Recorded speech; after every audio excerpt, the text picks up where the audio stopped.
All right, welcome back. So we've got our survivors here surrounded by these three different types of zombies. It's back to the action stage, so we're ready to start using up all our action points and fighting back in the church here. Before I do that though, I wanted to clarify a small mistake I made in the last video where we were activating the zombie AI. If you remember, we had two of these roamers that were back here on this tile, and their action for the AI card was to move 2 spaces towards the survivors over here. And when I did that, I moved them through this space right here. So I kind of want to move here, and then I did a move over here. I wasn't actually able to move them into this space. I didn't notice that this sub area right here had this red dashed line around it, and that marks that as impassable. So for impassable territory, you'll see it as a dashed line, and sometimes you'll see a solid red line around it. Those areas no models can move into. Now the dashed line means that you do still have vision through the space, even though you can't actually move through it. So if any models were making ranged attacks or anything like that, you'd be able to shoot through there. Luckily, it didn't actually hurt anything with the game, because even though they couldn't have moved from here to here, they still could have gotten to the same space by moving from here over to here. So I'm just gonna put them back where they were, but I just wanted to clarify that terrain rule right there. The other thing that we're gonna correct really quick is when these roamers moved through this area, you'll see another terrain modifier in this spot right here. And if you look, you'll see kind of like some broken shards of glass, I think, in there. These yellow modifiers are other terrain modifiers, and this means this is noisy terrain. So when any kind of miniature moves through that, doesn't matter if it's friendly or enemy, and they enter that sub area, then it generates noise in that sub area. So we would have marked that.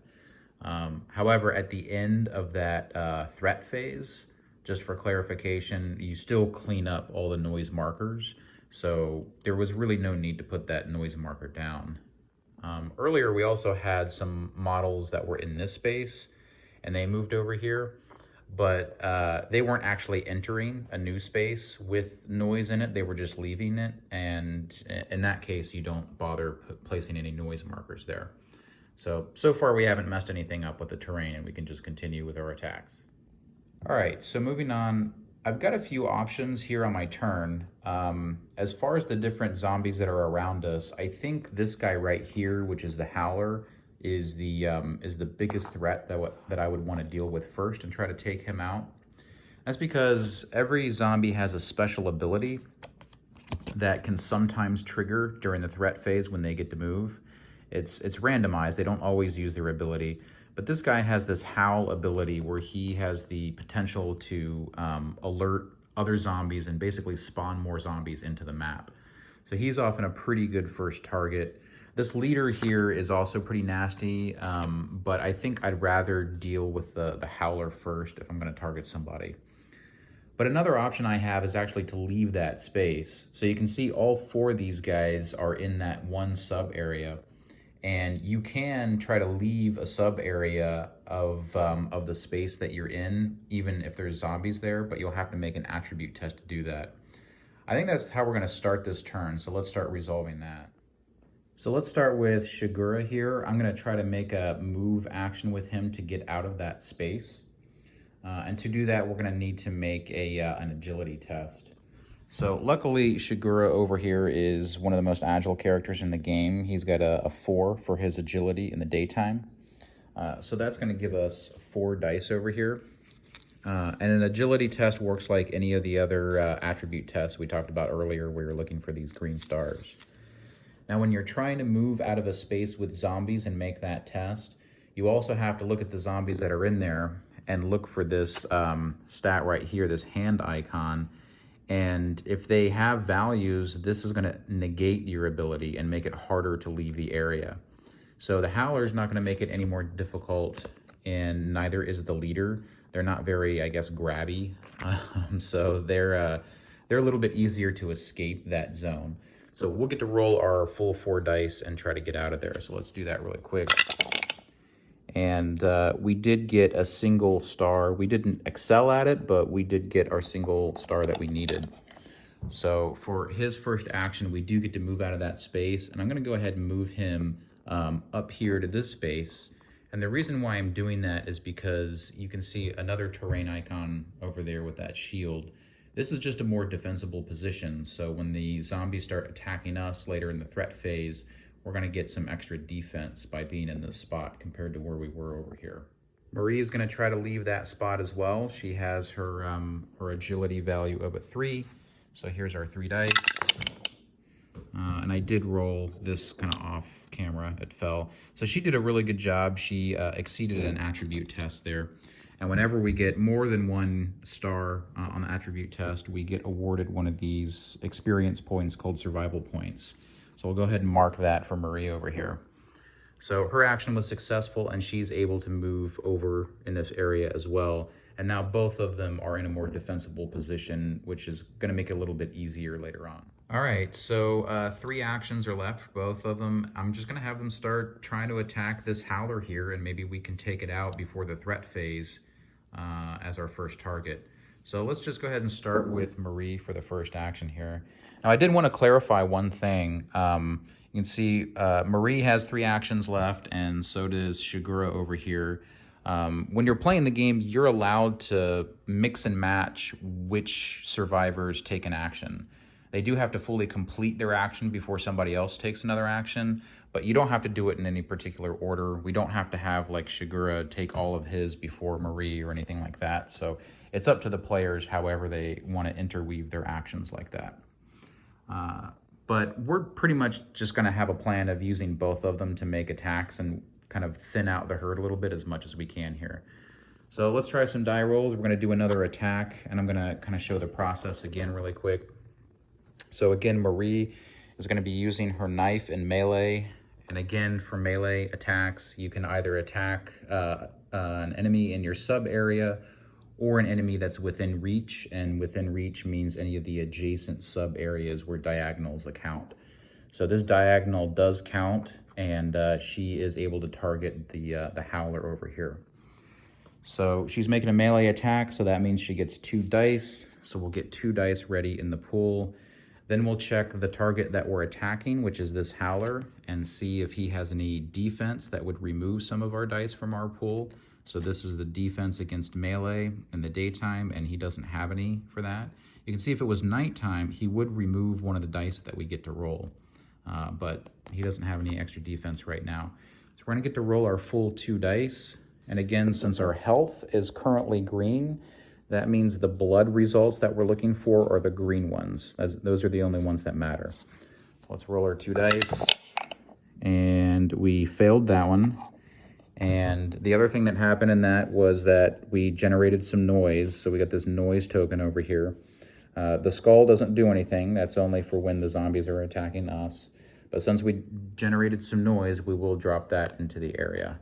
So that's our attack action resolved. All right, we're gonna move through the other attacks a little faster. So I'm gonna have Shigura here make another attack with his kitchen knife. And looks like that's a failure as well, but no negative results. We did get one of these double helix symbols on here, which is the infection symbol, but we don't have to worry about that when we're the ones doing the attacking. Since we've made so many misses now, we can't possibly do enough damage to actually take that howler out, even if we hit for the rest of our attacks. So I'm gonna switch our target over to just one of these weaker roamers, and maybe we'll get lucky and at least take one of those out.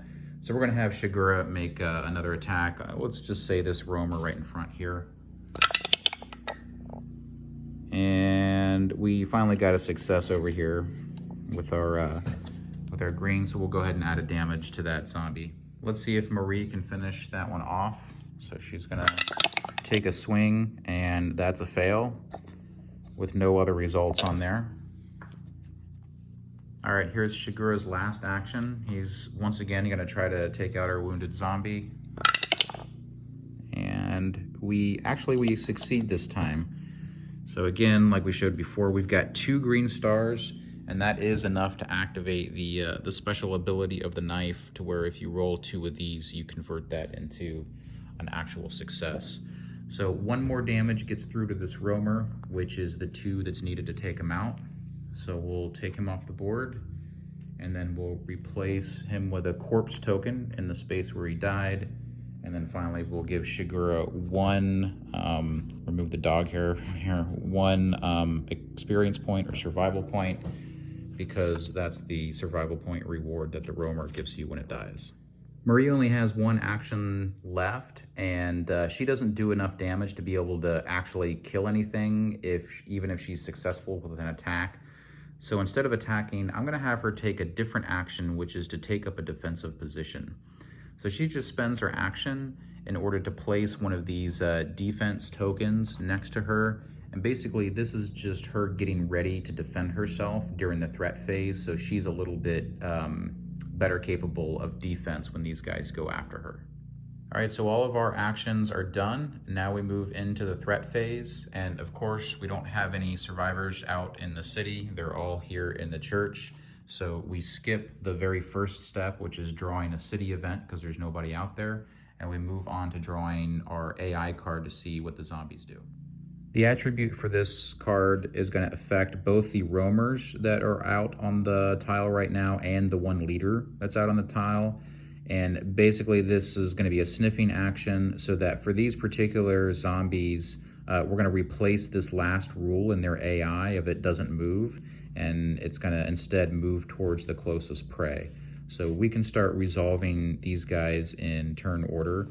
And again, we'll look at the initiative values of the 3 different types of zombies we have on the board. And the Howler with the highest initiative of 4 is going to go first. Again, the Howler has 2 actions. It's daytime, and the Lightning Bolt has a 2 under it. So he's going to take 2 actions on his turn. And we're just going to follow this list of actions and perform each one from top to bottom if they're able to be performed until he's done 2 things. The first action the Howler is actually able to do is attack somebody in an adjacent sub area. So that's going to be over here. Now he does have 2 targets that he could attack. So we're going to go down back to our AI card here to find a tiebreaker for which survivor he's going to attack. If we start following these in order from left to right to find the first one that'll actually narrow down between the 2, it's going to be this one right here with the most health left. So Marie only has 9 health when she starts. Shigura has 10. So that's going to make Shigura his target. Again, for the attack, we see on his card that his melee attack uses 3 dice. So we're going to set our 3 dice aside. And the values that are actually going to be a success for him are these black skull values. So we'll roll these. And I'm going to go ahead and take it, even though it was partially cocked die. It was mostly there. And that would have been a complete whiff. So he's not able to accomplish anything there. But he does, as part of that same action, the card says to perform an attack and move forward. So he is going to move into that space with them as well. He still has 1 action left to perform. And these are actions that cause him to move forward, but he's already in range of the prey that he's going after. So we can see move towards prey in the closest line of vision. Well, he can't move any closer than he is. Move towards the sub area with the most noise. He's already in the sub area with the most noise. It has 1 noise token on there. And then the last one, it does not move, but actually that is the one that's going to trigger. I forgot that he's not one of the ones that is going to be sniffing this turn. So this one does count for him. So he's just not going to do anything for his second action, and we'll move on to the next one. Our leader is next in initiative order of 3. So we can see that he gets 2 actions on his turn.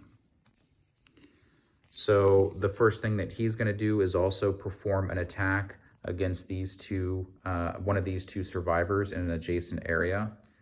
Again, we have to look at our card for a tiebreaker.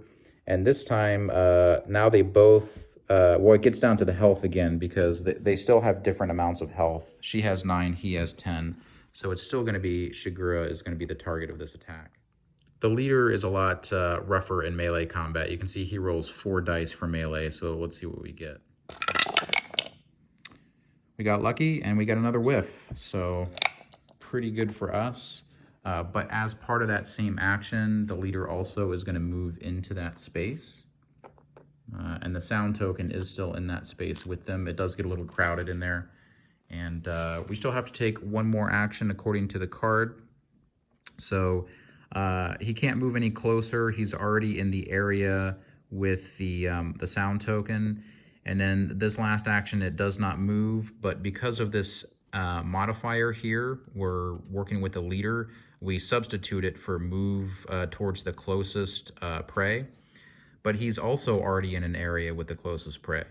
So he still has to perform another action, and we've exhausted every item in the list. And whenever that happens, you just go back to the top and start again going through the list. And that means that the next action is going to perform an attack against a prey in its sub area. So this particular turn, our leader gets to make 2 attacks. Once again, since Shigura hasn't taken any damage, he's going to be the tiebreaker, and he's going to make an attack against Shigura. So let's take our 4 dice and give it another go. And this time he does get 1 success. So we'll put that die result over here, and then we'll make our defense roll with Shigura. All right, so Shigura has a defense value of 2 in the daytime. So that's going to give us 2 dice to start with to try and defend. But he's also in this defensive position. He's sitting on this terrain that has a shield marker in there. So that's going to give him 1 extra die in order to help defend against this. So in defense, he's also going to be looking for these blood markers for his success result on here, and only the green ones count, again, because his health is still in the green. So let's roll these 3 dice. And we did get 1 blood. So this 1 success allows us to remove one of the successes of the zombies, and we only had 1, so we can get that die out of there, and that means the attack was another whiff, which is awesome. Okay, so we're down to just the roamers that are here in the back, and the first item for them is to perform an attack in their sub area. There's nobody there, but then we get to that line where it says to perform an attack against prey in an adjacent within its reach, and then move forward. Now, you can see they can't actually move forward because they're already as close as they can get to the survivors. So I'm not really sure if that means that they don't do this entire line and make an attack at all, or if it just means that they make their attack but then don't move any closer. I don't really see anything in the rules that clarifies this one way or the other. I'm going to go with my intuition and just take a guess that they do make the attack, but then they're just not able to move forward any closer. So let's go ahead and resolve 2 attacks with these guys. Again, Shigura hasn't taken any damage, and he's the tiebreaker, so that's who they're going after at first. The roamers get 2 dice in their attacks, so here's the first one. And there's 1 success. All right, and if we remember, Shigura is rolling 3 dice currently for his defense roll, so let's knock that out. He did get 2 successes, and that's enough to cancel the 1 that the first roamer rolled, so no damage gets through. So that was his first action. We'll say he can't move forward. These are going to cause him to try and move forward as well, which he can't do, so his last action is going to be not to move. This, however, is replaced with move to the closest prey because he's part of this category, and he can't move any closer. So again, just like the leader, he's going to wrap back around to the top, and we're going to get to the point where he makes yet another attack. So let's resolve another 2 die attack against Shigura. And he does get 1 success. We'll have Shigura roll 3 dice to defend. And he does get 1 success to block it. So again, that sitting in that defensive position is really paying off for Shigura. All right, so we've got 1 last roamer over here to resolve the attacks with. Let's do that quickly since he's gonna work exactly the same as this first one. So he's gonna make his 2 die first attack, and he does get a single success. And then we're gonna see if Shigura is able to defend. And he is, so he got 1 blood result over there, so no effect. The AI card wraps around again, and he makes a second attack. We get a whiff, so no damage gets through. All right, so we managed to get through that entire threat phase without any damage from the zombies, and we did take one out beforehand, so that's great. Finally, in our threat phase, we turn this over to the B side, and we resolve any conditions if they apply. So our conditions are: if a zombie AI of the threat card this turn was not special skill, and it's not, no special skill happened, and a survivor who was in an area with at least one zombie leader and a zombie of another kind. Well, that actually triggers. There is a leader and a zombie of another kind. That's kind of weird. That was a very specific one, and it actually triggered unlikely. So we're going to apply the rules here. But I guess it's useful now, since this is actually going to trigger, to read the little narrative thematic text, and that's going to be stench. It says, you smell something worse than the stench of those things. When you try to figure out where it's coming from, you see a giant mass of muscles emanating from a greenish steam. Horrified, you see the zombies nearby start to agitate. So I'm guessing that's something that the leader is doing here, and they're talking about him. So how do we resolve this? We're going to choose a survivor who fulfills the conditions at random if several do. So that is going to be at random, since both of them are in that space. And then all the zombies that share the area with that survivor and are not zombie leaders perform a threat activation stage with one action. All right, so we'll use the zombie AI of the threat card of this turn. All right, so that just means that the non-leader zombie in that same space, which is our howler over there, is going to get yet another action to perform. So let's move back over, and you can see his first action would be to perform an attack against somebody in his threat sub area. And our card told us that who he's targeting is actually random. So I'm just going to flip one of these double-sided tokens and say the one heart side is going to be Marie if it lands. And it is, so he's going to go after Marie. So we get one more attack, I guess, from the howler here, and he gets 3 dice. So we'll roll that now. And he got 2 successes, so we might not get out of this as easily as we thought we did. Also, we've got some other really bad results. We've got the infection result, which is bad when they're the ones attacking, and we are making some noise. We'll go ahead and put another noise token over there. All right, so hopefully she's able to get through this. Now, luckily, she's the one that shored up her defenses a little bit more. So again, she's got her 2 dice just as her base defense, and then she's going to get another die just because she's in a defensive terrain, and then yet a 4th die because she's in she took a defensive position before the threat phase. So I'm kind of out of dice here. I'm going to set these successes to the side, so I'll just re-roll one of these if I don't have any successes. So we've got 1 success only so far, and we've got 1 chance to get another one, and we don't. All right, so we only get to block 1 of these 2 dice, and for me, the answer is obvious. It's this one with the threat symbol. If this were to get through, because Marie hasn't had any infection level started yet, this would give her 1 infection, and then she would start to get infected. So we're going to remove this one from the pool, but this means we are going to take damage from the howler here. And for taking damage, we just look at their card. This is the damage icon, this kind of starburst, and while he does get a lot of dice to attack, he doesn't do that much damage. So we're only going to take 1 and mark that on our sheet here. All right, so that was the extra attack from the zombies. If we go back over and resolve our event, that's it. So this is all done. Last thing, again, to resolve is the icons over here, and the only thing we need to do this turn is to tick the time down 1. So we'll do that up here on the time track and move to 9 in the morning. We can discard our threat card, and the last step, again, is to clean up any noise tokens that are on the board, and then we also remove any of these defensive position tokens that are on the board. And now we're ready to reset our actions and start again. It's back to the survivor's turn, and we've got 4 actions each. We do have a few different options that we could do in our turn. We could try to move around more. This could be an interesting position in these two sub areas over here.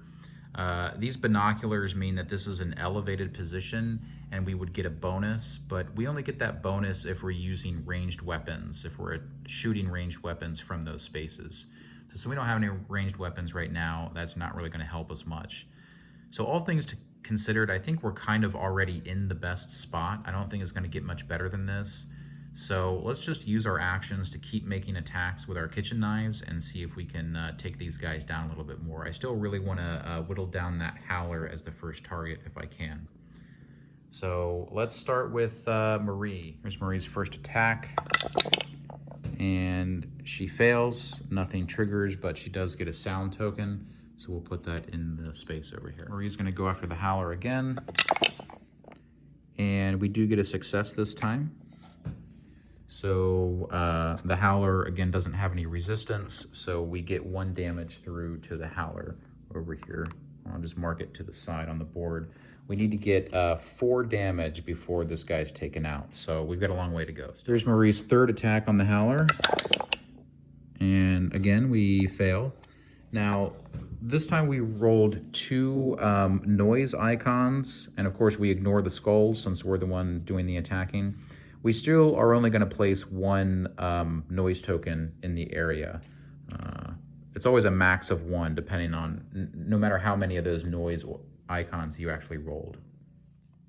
I'm going to save Marie's last action and start making attacks with Shigura here. So here's his knife attack on the Howler, and we have another failure. Shigura's second knife attack on the Howler, and that's yet another failure. Next knife attack on the Howler from Shigura. Finally, we get a success. This has been a pretty bad round for us as well as far as hitting. So we get 1 more damage in for the Howler. I think it's pretty unlikely at this point with the 2 actions that we have left. Each of our survivors just have 1 action point left that we're going to get a success on both of them and actually take that Howler out. So the defensive positions worked so well last turn. I'm going to have them both just spend their last action points to just go into that defensive position. We're in a new threat phase now, and the Howler goes first, so he's going to perform his attack against somebody in the same sub area.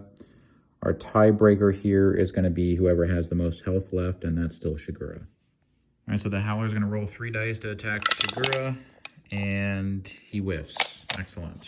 His second action is to do nothing, according to the AI card. Next up, the leader is going to make a 4 dice attack against Shigura as well. Looks like he gets 1 success. And Shigura over here is going to get 4 dice to defend.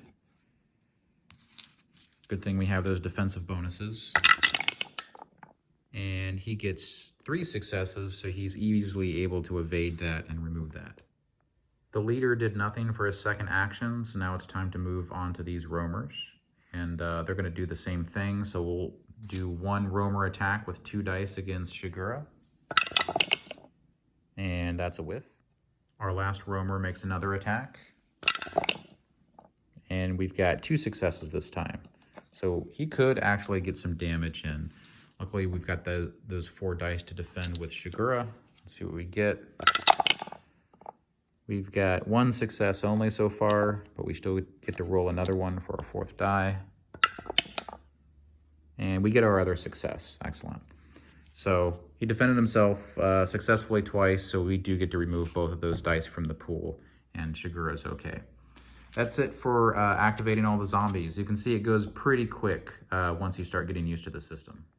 Our event condition here is not going to trigger because we are not in a yellow or red threat level on the city stage. So we're just going to look at the icon up here, which is to tick down the time again. So we're just going to move from 9 in the morning over to 10. And now it's time to clean up our tokens on the table and then reset our action points and go again. All right, Shigura, well, same game plan. Let's see if we can take out this Howler. Here's our first of many attacks, I'm sure. And we actually got 1 through. Awesome. So that's going to be yet another damage to the Howler. We get 1 more in, and so Shigura's going to go for it again. And we get it. We got 2 green stars. Again, the special ability of our knife lets us convert that into a success. That lets us get that last damage through, and finally we've taken that Howler out, which is excellent. The Howler is going to reward Shigura with 2 survival points this time, and we'll get a corpse counter in that spot. Let's see what Marie can do here, and I'm actually going to have her attack one of the weaker roamers in an adjacent spot. I'll talk about why later, but she's going to roll her 2 dice, see if she can do some damage, and there we go. Now we're getting some successes. So she's got 1 success, and she did make a little bit of noise, so we'll drop a noise counter over there, and we'll mark a damage to one of the roamers in the adjacent spot. Another attack against the same roamer for Marie, and she's got it. So this guy's been stabbed enough. Set him to the side, remove that, drop another corpse, and award a single survival point to Marie for her efforts.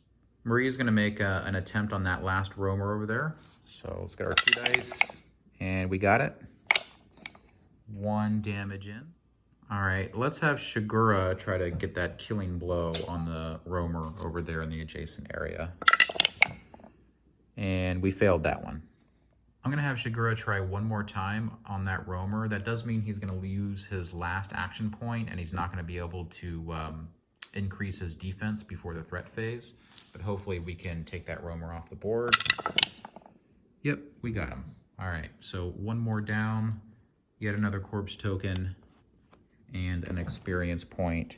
The 5th one now for Shigura. Marie still has 1 action point left, so she's just going to use it to increase her defense before we go into the threat phase. And real quick, I just want to explain that the reason why I went after the smaller roamers before trying to go after the big leader guy, even though he is the bigger threat, is that the leader has some melee defense.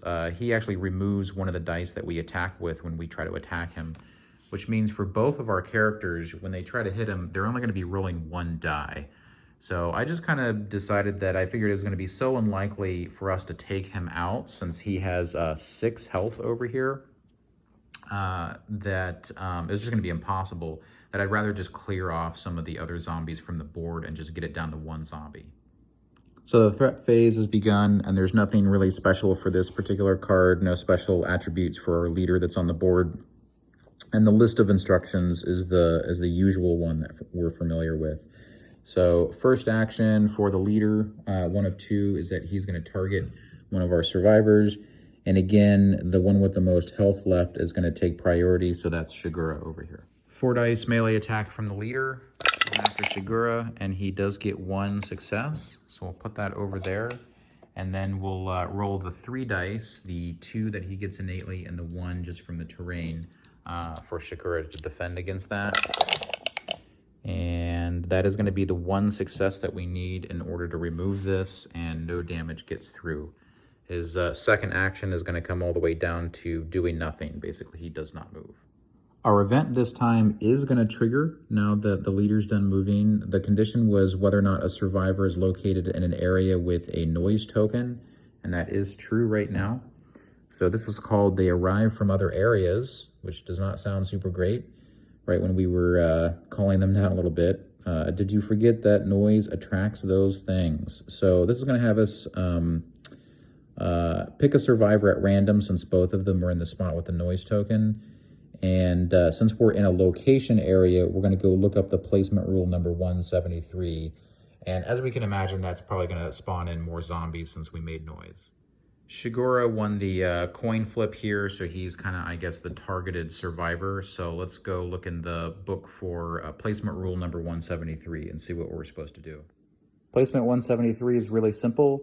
We're just going to draw a number of zombie spawn cards. We're going to draw 2 of them since we have 2 survivors, and then just place them according to the zombie placement rules. So here's our first zombie spawn card. And it looks like we're going to get some vermin in here. We're in the green zone up here. So let's take a look at our vermin and then spawn them in. Here's our 3 vermin models. They kind of look like little yelling children if the camera will focus. And there's our vermin stat card over there. So let's spawn these in really quick. Again, we're at threat level green, so we start with the lowest green number. We're gonna get 1 vermin in the 0 space. We're gonna get 1 in the 1 space. And I'm not sure if there is a 2 space. Sometimes, I think the next highest is 3 over here. So we're gonna get 1 over here in the 3 space. The 2 space got covered up by our terrain modifier over here. One more spawn card to go, and we're gonna get another Howler and another Roamer. So let's go grab those. And the Howler has the higher initiative of 4, so he gets placed first, and he's gonna go in the green 0 space in there with that vermin. And the Roamer is gonna go into the 1 space up here in the corner with that vermin. We can discard our last zombie spawn card, and that's it for the placement rules. So this is now finished. We've got new zombies that spawned in here. Now sometimes new zombies can spawn in during the threat phase, like what just happened. And when that happens, they don't get to activate during that same threat phase. They're not gonna move until the next one. Last thing to do on this card is to tick the time down, like we're being told here. So the time's starting to move pretty fast, which might be a bad thing. We're up to 11 a.m. And time to flip the action point counters. We need to remove our sound and defense tokens, and then it's our turn again.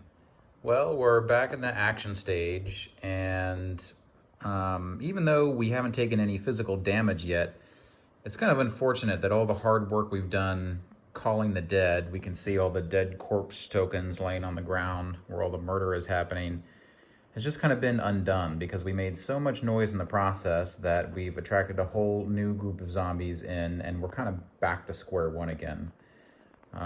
Now, you know, to be fair, I mean, this is a zombie game, and, you know, that's kind of what happens in zombies. This is part of zombies, so... you know, all's fair, I guess. But it does kind of make me feel like we haven't really made much progress here, and we've just going to be sitting here for hours stabbing things in the face and not getting anywhere. So because of that, I think I might take a different approach for this. I mean, we could sit here in this defensive tile right here and do what we've been doing, just kind of stand there and just keep stabbing away, hoping that our defense bonuses will mostly keep us safe. But I was looking at this leader zombie again, this guy that's in here with us. He's actually been in here for the remainder of the encounter. And I've been thinking that since he has defense to our melee attacks, which gives us a -1, and we're only rolling 1 or 2 dice to begin with, that means we're only rolling 1 die when we attack this guy. And he's got 6 health. So we only do 1 damage when we actually hit him, and we need to hit him 6 times. So thinking about this for the bit, this means that we would have to hit him, I think, 18 times in order to take him out. And that's only if we manage to stay within the green health bar. If we take enough damage from the rest of these zombies out on the board, and that 18 successful attacks is going to go up to, I think, like 36 attacks or something like that. So that just kind of seems like an uphill battle trying to deal with this guy, since we don't really have the equipment to do so right now. So I think we're going to switch things up and take a different approach here. One of the things that you can do with these dead corpse tokens laying on the ground is you can search them for resources. And that's something we're definitely going to do. I mean, if we don't do it this turn, we're going to do it hopefully somewhat soon. The corpse tokens can provide us with some of our resources here. We're either going to find ammo or supplies or batteries on these different corpses, or we just may find nothing and actually get infected in the process. So that's going to be a somewhat randomized decision. But there's another thing that we can do with these corpses. This is another action in the game. And basically, we can recreate these scenes from The Walking Dead where we kind of rummage through their putrid guts and rub them all over our bodies in hopes that the zombies don't notice us and we just kind of blend in. So that is an option in the game, and I think this is as good a time as any to try it out and see if we can get the rest of this herd to just leave us alone so we can spend some time searching these corpses and maybe explore the rest of this area, this location further in without taking their notice. So let's try it out here. All right, so the official name for this action is called camouflaging with scraps. And of course, this is one of those actions that you can only do when you're at an actual location, and hence there's these corpses laying on the ground. So we're gonna try it with Marie here first. And to start, you're just gonna take any one of the corpses in either your sub area or one of the adjacent sub areas within reach, and just put them on your player board right there, because it's basically automatically successful. So she's already rubbed the guts all over herself, and we're gonna mark that.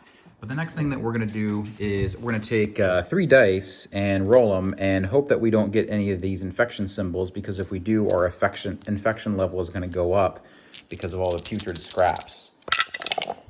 So it looks like we're good there. And now for the rest of this turn, because she has the goopy guts all over herself, the zombies are going to completely ignore her. Basically, as far as the rules are concerned, she is not considered prey.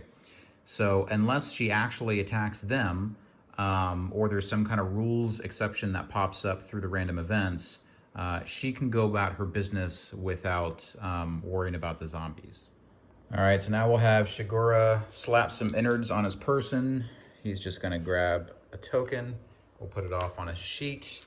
Got my 3 dice here to check for infection, and we're clear again. So any of the other symbols for this type of roll, we just ignore. We even ignore the sound marker right there as well. So now we've got both of them camouflaged, and it did take an action to do that, but these actions don't generate any noise in and of themselves.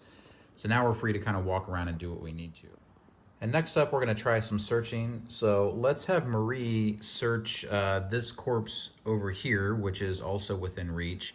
And she's going to see if she can find some goodies. So there's 3 different types of searching in this game. Searching corpses is just one of them. And all of them have slightly different mechanics. So we'll just look at how to search corpses for this one. So we're going to remove this corpse no matter what, whether or not we succeed or fail. It comes back off the board. The next thing we're going to do is grab 2 dice. We get one of the regular dice and one of these hit location dice. And that's going to get our random result, see if we find anything. So that looks absolutely horrible. So we're going to take this and reference in the rules this little chart for what happens depending on what you roll. So we did roll a skull, so we're going to use this location. And we got the hands on the hit location. So that means we're going to increase our infection by 1 because something bad happened, which is not super fun. So now we get to go over to Marie. I've used her second action, and now she has her first level of infection from trying to search a corpse. So awesome. Great job. And because I'm silly, I'm going to keep going with Marie as well. So let's have her search this corpse as well. My bad luck can't last forever, right? So let's see what we get in the die roll. And all right, so we didn't get a skull. So we got the green star and the head. So green star, we found some consumables, and the head means we found some supplies. So that's like food and water. So she's going to tick her supplies up 1, and that is really going to be helpful later. So that's great. Shigura is going to look through this last corpse laying on the ground while the zombies are kind of mulling around. We'll see what we get. And we're going to get infected again, aren't we? So we get another skull, and it's the torso. So actually, no, that's just stress, so that's not too bad. So his stress is going to go up 1. He doesn't have any stress. Actually, that's Marie. Shigura doesn't have any stress currently, so that's just going to tick up 1. And that can actually go pretty high. That goes all the way up to 15. So right now, a little bit of stress isn't too bad. But that's all of our corpses, and that's all the searching that we can do in this room right now. There is another action called Search the Area. And Search the Area just kind of searches the general tile. There doesn't need to be anything special on the tile. And it's something that you can only do once. Once you do it once, whether you succeed or fail, you're done searching the area. But there is a requirement in that if you're going to search the area, you cannot have any enemy threats on the tile. So it's just something we're not allowed to do since there's zombies here. Both of these guys have 2 actions left to be used, so maybe we can go ahead and move over to this corner right here. There's still a little bit of space there because this has the blue exit edge on there, and from there we can explore further into the church and see what other kind of tile we have and maybe get further in. Both characters went ahead and moved in, and since they both had to traverse through this sub area with broken bottles, they created sound as they walked through it, so we got a few sound tokens over there. The sound tokens can still be relevant because while the zombies don't consider us prey right now, they could still be attracted to sound, and that might end up causing them to move around a little bit. Maybe as we get better at the game, we might be able to manipulate the AI of the zombie a little bit better in order to get them in kind of a really prime spot that way before we set up for a really good attack. But we're still kind of learning the ropes for the game, so we'll see how this goes. So now we're in the threat stage, and I was thinking that since we're not considered prey right now, this should be pretty safe and they'll leave us alone. But the AI card that I drew here might become a problem. We'll find out. So let's actually resolve this one in a little bit more detail on video, just because we've got some new stuff we haven't seen here. So first off, there's no attributes. We don't have to worry about specific zombies having special abilities. But let's look at the first line of artificial intelligence, which says the zombie uses, if possible, his special ability. All right, so each one of these guys has some type of special ability on the back of the card, and these may or may not trigger regardless of whether or not there's any prey on the board. So things could get worse even though we're not considered a threat by them. Let's see what these special abilities are that can be triggered by some of these guys and just kind of see what happens. Next up is the Howler with an initiative of 4. So let's flip his card and take a look. So he's gonna try an alarm howl, and we're gonna place noise in his sub area and roll a single die. And this does not require prey. So we'll go ahead and do this now. We'll place a noise token in his area. And let's do a single die roll over here. And all right, so we got our stars. This says if a skull is rolled, which it wasn't, we'll draw a zombie spawn card and reference one of the setup rules depending on where we are. So we got lucky on our roll at least. The Howler didn't bring in more zombies, so we're good there. We'll go ahead and resolve his other 2 actions, but that's just going to be to move towards the sub area with the most sound. And that is still this area out here. It has 2 tokens and this has 1, so he's going to move toward it. He could go either direction. We'll just have him go this direction since this part's impassable. All right, so the leader's up next with a initiative of 3, and he's gonna try a zombie activation. So automatically, we're just gonna increase the threat level by 2 and roll a die. So we're on the 8 mark, so let's move that up to a 10. And let's roll our die. Hopefully we don't get our skull. Awesome, no skull. Let's see what this would have done. If a skull is rolled, all the zombies that at the end of the threat activation stage share this area with him and are not zombie leaders have a new threat activation stage. So basically they all get to go again. Use of the AI of the threat card for this turn. Use the same AI of the threat card for this turn, but ignore the rule, use if possible his special skill. Okay, so he's not going to reactivate the zombies. But he did use his special skill, so that one was his first action. He's got 1 more action left, and that's going to be to move into the area with the most sound, which he does. All right, so now it's time to do the Roamer as the last one with an initiative of 2. We only have 1 on the board. He's back here in the back. I know these can be a little bit difficult to tell apart with the quality of the video and the fact that these guys aren't painted, but doing my best. So we'll flip this over and see what his special ability is, and it's Capture. Perform a melee attack against a prey within its reach. So he doesn't have any prey on the board, nobody that he considers prey. So he's basically gonna find an area with the most sound tokens, but that area is full. So that basically means he's just gonna do nothing twice, and he's done. But that's our threat card, so we've gotten through that, and we did get through this without anything particularly bad happening. So I was worried that the leader was going to bring in a bunch of zombies, or the Howler was, and some nastiness was going to happen. So here's our event, and our first condition is to have a survivor with their stress level at 11 or higher, and we don't, so we can ignore it. So looking at the icon, we're just going to tick the turn one more mark. And this is our first event over here. All right, so you can see on the time track, some of the hours have a little icon next to them. And when you reach those hours, that's possibly going to trigger a related event. So this first one right here is the double helix infection icon. And what that does is kind of trigger an infection check among your survivors. So what you'll do is you'll find any survivors with any kind of an infection level. It doesn't matter how high, as long as it's not 0. So Shigura is still okay, but as we already know, Marie, she has taken a little bit of an infection while she was searching corpses. And that means that we're going to have to draw for Marie a infection card and resolve it. So let's discard our event, and let's go grab a card from the infection deck and see what we get. And Marie's having a depressive episode. I kind of get it. So the left side here has the different infection levels. 4 is the highest. And what happens to you is going to depend, obviously, on your character's current infection level. So it says that your strength flags inexorably, and feeling so tired brings you down mentally. So at level 1, she's going to have to test her willpower, that's the fist, at a -1 penalty. And if she fails, she's going to lose 2 of her hard-earned survival points. She has only 2 that she's earned so far, so hopefully we don't fail her willpower.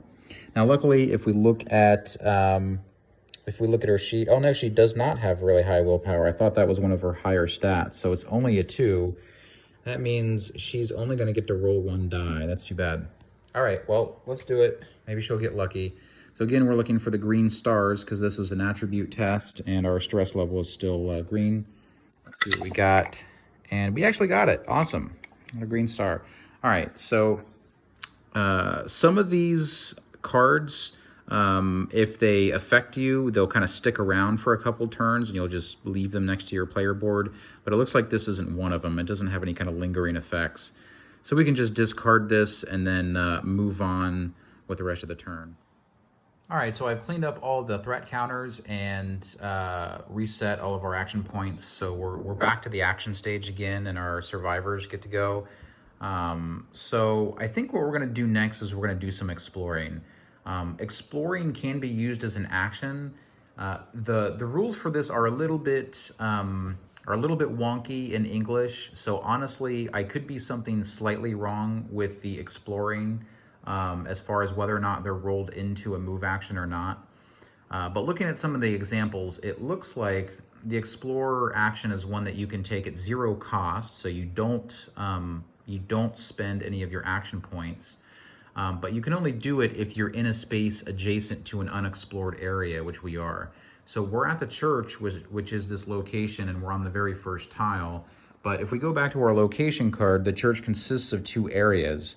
We're in this chapel right here, but also has another tile called the sacristy. I don't know churches well enough to know how to pronounce that. Actually, I know nothing about religion, so I'm sure I'm butchering that. But anyway, we haven't explored this area yet, and we are at the exit sub area of this first tile. So this would be the time to do that.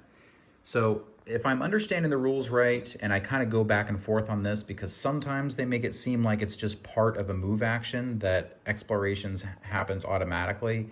But I think we can just have one of the characters explore from here to lay out the other tile, and it doesn't really cost an action. So let's go ahead and play it that way for now. I'm going to start by we already know what tile we're going to need. But we always start by drawing that card from the exploration deck to see what the setup rules are. One thing I forgot before we actually take any actions and do this exploration is that both of our characters still have this corpse goo all over them.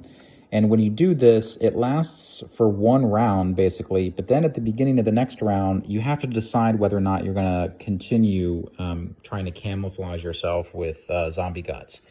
And if you do, you have to continue. You have to make another die roll with 3 dice, hoping that you don't roll the one with an infection on it.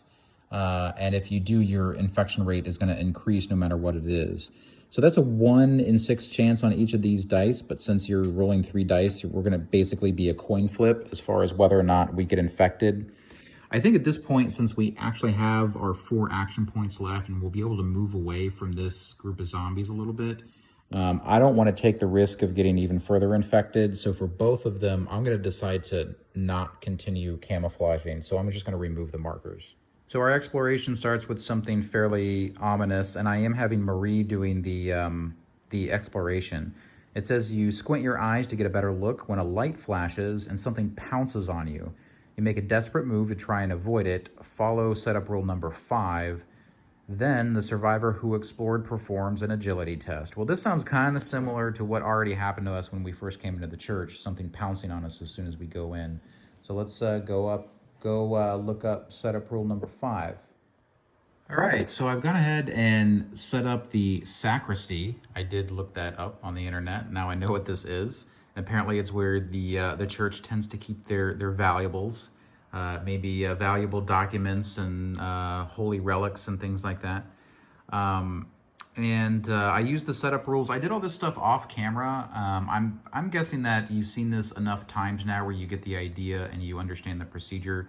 The setup turned it out to be pretty much exactly the same as this first one. I don't know why there's different setup rules, but 5 and 6 seem to be exactly the same word for word. So she came into the room and this roamer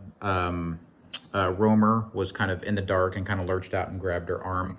And then these were the other zombies that we had spawn into the room. So we've got 2 more roamers, and then we have a new one here that we haven't seen before. This one's called the Deformity, and it's pretty, it's pretty deformed.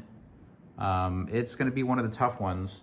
So here's the card over there. So this guy's got 4 health and all kinds of nastiness. So another fun thing to deal with. All right, this was the end of the exploration. I already put down the tile markers and everything that the setup rules called for. So we still have 4 actions apiece per survivor though, which is good. So I think we can put ourselves in a better position here. The last thing we had to do after Marie walked into the sacristy is to make this agility test because of the zombie grabbing her arm. So her agility is a 3. Let's see if she passes this.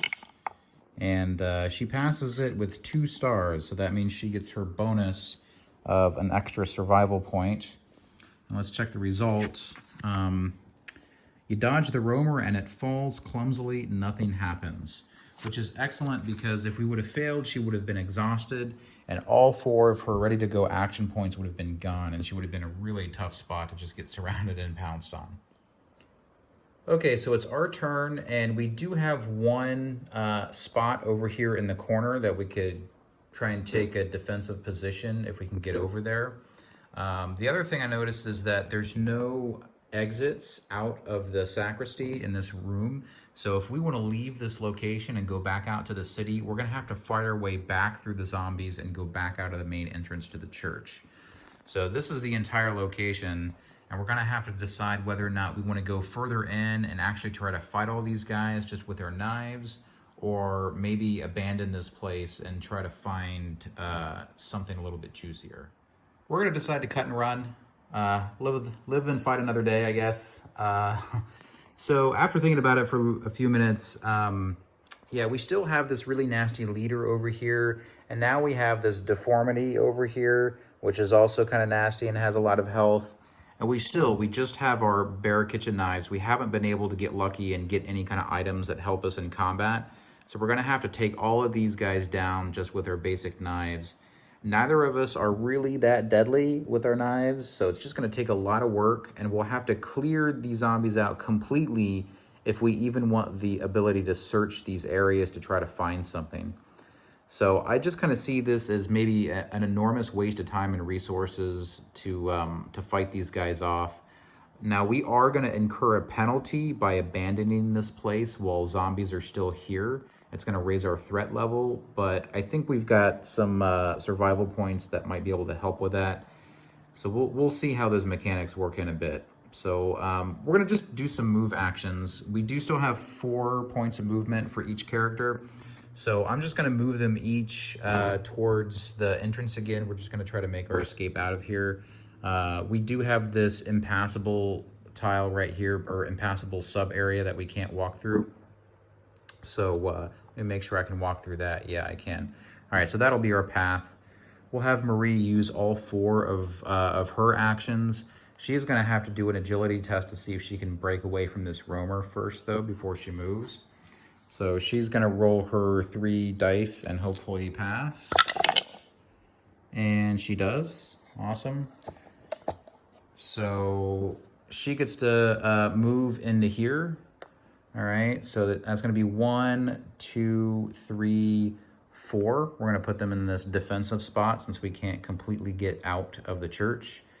And then we're gonna have Shigura, he needs to make an agility test as well since he has a roamer in there.